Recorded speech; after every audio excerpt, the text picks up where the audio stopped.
खेसारी लाल यादव नेताओं पे क्यों भड़के, इस पे सवाल करते हैं हम। आप लोग बेसब्री से इंतजार कर रहे थे कि खेसारी लाल यादव क्यों नेता पे गरजे हैं। दूसरा का वीडियो बना रहे हैं जिसमें हम कंफर्म कर देते हैं कि खेसारी लाल यादव नेताओं पे इसलिए भड़के हैं क्योंकि बिहार में रह के वो बिहार में सुरक्षित नहीं है, इसीलिए वो नेताओं पे भड़के हैं। आगे के मुद्दा हम बता रहे हैं, आप लोग वीडियो को शेयर कर दीजिए और वीडियो को देखते रहिए कि वीडियो कहां कहां तक जा रही है। अब आगे सुनिए कि खेसारी लाल यादव आखिर नेताओं पर क्यों भड़के हैं, जबकि बोलते थे नेताओं से हमारा कोई लेना देना नहीं है और नेताओं के बारे में हम एक शब्द नहीं बोल सकते हैं। वहीं खेसारी लाल यादव क्यों फिर नेताओं के ऊपर भड़क जाते हैं, ये आप लोग अंदाजा नहीं लगा सकते हैं, क्योंकि ना उसका टीआरपी की कमी है, ना उसका लोगों को, ना फैंस का, कुछ भी का कमी नहीं है। फिर खेसारी लाल यादव क्यों भड़क जा रहे हैं नेताओं के ऊपर, आप लोग समझिए और आप लोग सोचिए कि आखिर कब तक खेसारी लाल यादव नेताओं पे भड़केंगे और इसके आगे का और पीछे का रीजन हम बताते रहेंगे।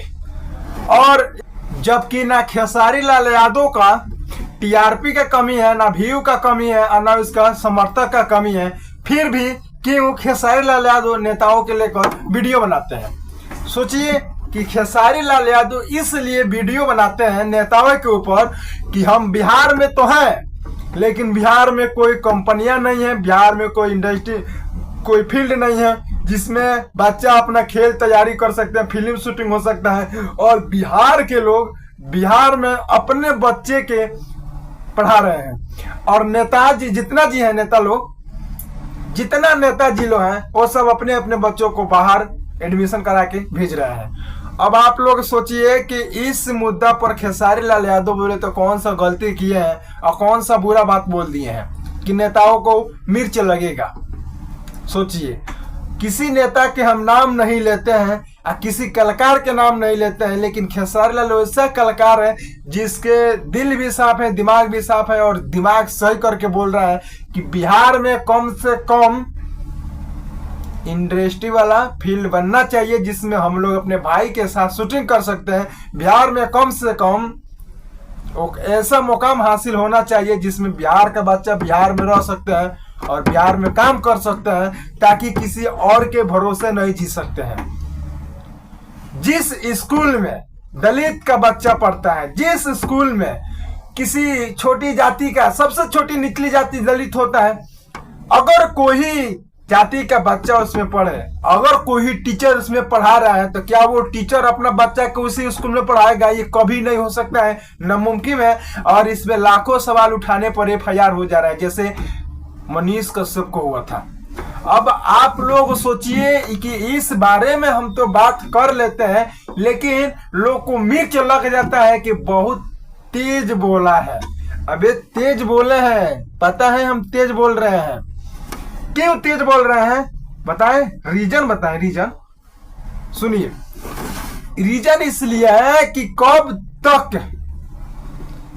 तक बिहार के लोग बिहार में बेरोजगारी से जिएंगे, बिहार के बच्चे बिहार में अच्छा शिक्षा व्यवस्था नहीं सुधारा जाता है, उसमें मनीष कश्यप वीडियो बनाते हैं। बिहार में कब तक शिक्षा व्यवस्था सुधरेगा? तो ये आप लोगों के अंदर कमियां हैं। अब आप बताइए कि जिस स्कूल में, सरकारी स्कूल की बात करते हैं, जिस स्कूल में टीचर पढ़ाते होंगे, क्या उस स्कूल में कभी उस टीचर का बच्चा उस स्कूल में पढ़ता होगा? तो हमसे बताइए, नहीं होता है।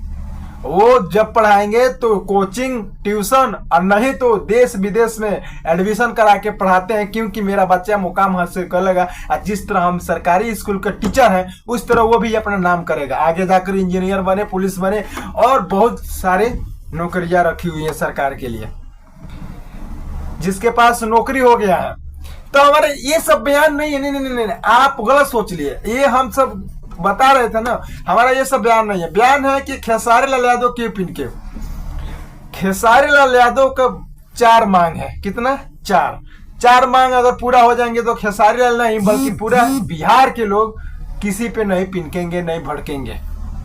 पहला नंबर, अच्छा से शिक्षा व्यवस्था सुधर जाए और जिस तरह कोचिंग में लोग फीस देकर पढ़ते हैं उस तरह स्कूल में पढ़ाई होने लगे तो बताइए। अब आप बताइए कि कोचिंग में कम से कम 1 घंटा पढ़ाई होता है तो बच्चा सब सीख जाते हैं। स्कूल में 12 घंटा पढ़ाई होता है, 8 घंटा पढ़ाई होता है, तो भी स्कूल में बच्चा एक भी शब्द नहीं सीखते हैं। अब बताइए इसका रीजन क्या है। अब पहला नंबर। दूसरा नंबर, खेसारी लाल यादव की मांग है कि जिस शूटिंग के लिए हम लोग देश विदेश में जाकर शूटिंग करते हैं, अगर बिहार में उस 100 एकड़ जमीन में शूटिंग के लिए फील्ड मिल जाए और सरकार उसमें फिल्म इंडस्ट्री बैठा दिया जाए तो कम से कम अपने बिहार में रह के अपने बिहार के भाइयों के संग शूटिंग कर सकते हैं। दूसरा नंबर। तीसरा नंबर जानते हैं क्या है? तीसरा नंबर है कि बिहार में कम से कम बड़ी बड़ी हॉस्पिटलें खुल जाएं जिसमें लोग को इमरजेंसी होता है तो लेकर भागना पड़ता है कहाँ? बाहर। वहां पे जाकर उन लोगों को भाषा समझ में नहीं आता है कि क्या लिखा है क्या बोला है, जो लिखता है वहीं पढ़ता है, उधर का भाषा उधर चलता है। तीसरा नंबर। चौथा नंबर है कि बिहार में हर एक अधिकारी, हर एक कलाकार, हर एक यूट्यूबर, हर एक पत्रकार अपने ईमान से काम करे, ईमानदारी से काम करे तो अपने बिहार को भी पाछे नहीं हो सकता। बस यही मांग है मनीष कश्यप का और खेसारी लाल यादव का। तो इसीलिए नेताओं पे खेसारी लाल यादव भड़क जाते हैं। जय हिंद।